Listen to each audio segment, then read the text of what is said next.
Halo semuanya, siapa sih yang suka banget beli kopi? Terutama belinya lewat platform online kayak GoFood atau GrabFood. Nah, pasti kalian udah nggak asing kan sama merek kopi kenangan? Pada kesempatan kali ini, saya ingin membahas terkait implementasi teori inovasi A2F pada kopi kenangan. Yuk langsung aja kita simak penjelasannya. Kopi Kenangan merupakan perusahaan yang bergerak di bidang food and beverage dengan spesialisasi pada minuman kopi grab and go yang tumbuh paling cepat di Indonesia dan didirikan di tahun 2017 dengan misi yang dibawakan yakni menyebarkan semangat kami untuk kualitas kopi yang tinggi dari Indonesia ke seluruh Asia. Dan kini Kopi Kenangan memiliki 4.300 karyawan serta telah membuka 570 gerai di seluruh Indonesia. Permasalahan yang ditemui pada perusahaan kopi kenangan sehingga dibutuhkan inovasi yang pertama yaitu persaingan bisnis kopi yang semakin ketat. Dilansir dari katadata.co.id, Pusat Data dan Sistem Informasi Kementerian Pertanian mengatakan bahwa konsumsi kopi nasional sepanjang periode 2016 sampai 2021 diproyeksikan tumbuh rata-rata 8,22% per tahun.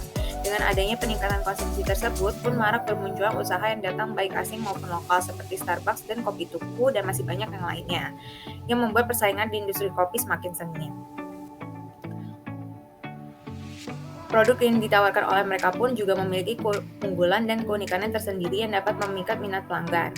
Dengan adanya persaingan ketat ini menuntut perusahaan untuk selalu melakukan inovasi agar dapat bertahan dalam jangka panjang. Oleh karena itu, dibutuhkanlah solusi melalui inovasi yang telah dilakukan oleh Kopi Kenangan. Yang pertama yaitu mengeluarkan jenis produk minuman yang lebih variatif. Kopi Kenangan perlu membuat adanya variasi produk agar kedepannya tidak kalah bersaing dan juga bisa menggait target pasar konsumen baru. Oleh karena itu, pada awal tahun 2022, Kopi Kenangan sudah meluncurkan produk terbarunya yaitu berupa kopi ready to go. Yakni Kopi Kenangan hanya untukmu yang dapat dibeli di minimarket maupun supermarket. Selanjutnya, solusi yang kedua yaitu menyediakan aplikasi yang memudahkan pelayanan. Kopi Kenangan telah meluncurkan aplikasi di tahun 2019. Tampilan aplikasi yang menarik didukung oleh upaya dalam mempertahankan pelanggan melalui kupon potongan hingga program loyalitas pelanggan. Lalu solusi yang ketiga yaitu mengeluarkan inovasi produk dan gerai. Kopi Kenangan semakin berinovasi dengan mengeluarkan produk baru lainnya seperti Cerita Roti dan Cigo. Tidak hanya itu, Kopi Kenangan juga mulai merambah target konsumen kelas menengah ke atas dengan membuka gerai bernama Kenangan Heritage. Selanjutnya, skop atau batasan, yakni teori inovasi A2F. Proses langkah demi langkah untuk mengembangkan budaya inovasi yang sukses dengan menyatukan individu dan kelompok yang berbeda di seluruh organisasi untuk mengembangkan serta mengimplementasikan ide-ide yang ada. Alasan mengapa Kopi Kenangan ini berkaitan dengan teori inovasi A2F karena Kopi Kenangan perlu melakukan perubahan dan inovasi secara efisiensi sebab perubahan lingkungan sekitar sangat cepat sehingga dibutuhkan banyak orang yang terlibat dalam proses inovasi dengan memiliki tugas khusus dan harus diselesaikan dalam jangka waktu tertentu. Diperlukannya tenggat waktu karena nantinya organisasi perlu meluncurkan kembali proses inovasi yang baru agar dapat menjadi sumber pendapatan dan tidak hanya menghasilkan biaya. Selanjutnya analisis model inovasi A2F.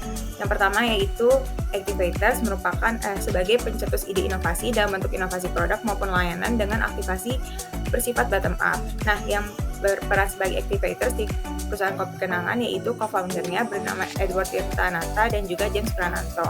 Lalu browsers yaitu sebagai pengumpul informasi yang mendukung adanya inovasi dengan menggunakan market research maupun technology base, dan yang berperan di sini yaitu Departemen Marketing dan juga Departemen Business Development and R&D.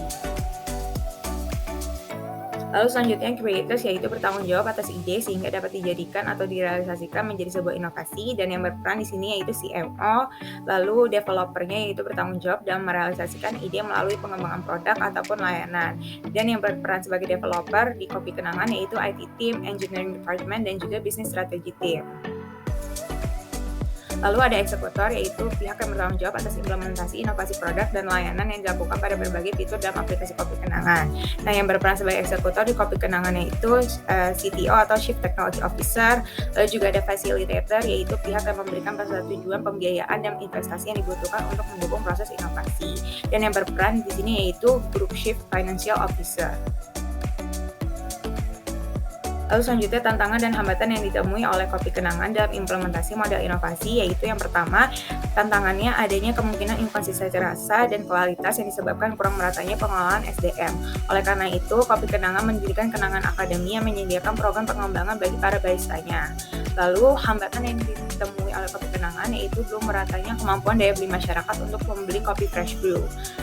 Sehingga Kopi Kenangan meluncurkan produk barunya yaitu Kopi Kenangan Hanya Untukmu dengan harga yang terjangkau. Dampak inovasi bagi organisasi tersebut, yaitu pada tanggal 27 Desember 2021, Kopi Kenangan mendapatkan pendanaan seri C tahap pertama senilai 96 juta US dollar atau sekitar 1,3 triliun rupiah. Pendanaan tersebut dilakukan setelah Kopi Kenangan memantapkan posisinya sebagai merek dengan permintaan domestik yang tinggi, termasuk beberapa portofolio produk terbaru seperti Cerita Roti dan Cigo. Dari pendanaan tersebut pun, Kopi Kenangan juga menjadi perusahaan new retail F&B unicorn pertama di Asia Tenggara. Tidak hanya itu, Kopi Kenangan juga berhasil membukukan pertumbuhan pendapatan yang baik selama 12 bulan di tahun 2021 dengan penjualan 2 kali lipat dibandingkan tahun sebelumnya. Hal tersebut berhasil dicapai dengan mempertahankan profitabilitas yang sehat di setiap toko. Masih di tahun yang sama, di tahun 2021 kemarin, Kopi Kenangan juga tercatat sebagai aplikasi kopi yang paling banyak diunduh dan juga berhasil kembali mendapatkan gelar Brand of the Year untuk kategori Coffee Chain. Kesimpulannya, dalam implementasinya, teori inovasi yang sesuai dengan berjalan operasi perusahaan Kopi Kenangan yakini teori inovasi A2F karena banyak pihak yang terlibat dalam membuat perencanaan dan ide, mengawasi, mengambil keputusan, sampai mengeksekusi ide yang ada. Banyaknya pihak yang terlibat agar proses inovasi berjalan secara efisien dan selesai dengan tenggat waktu agar mencapai keuntungan. Sekian presentasi dari saya. Wassalamualaikum warahmatullahi wabarakatuh.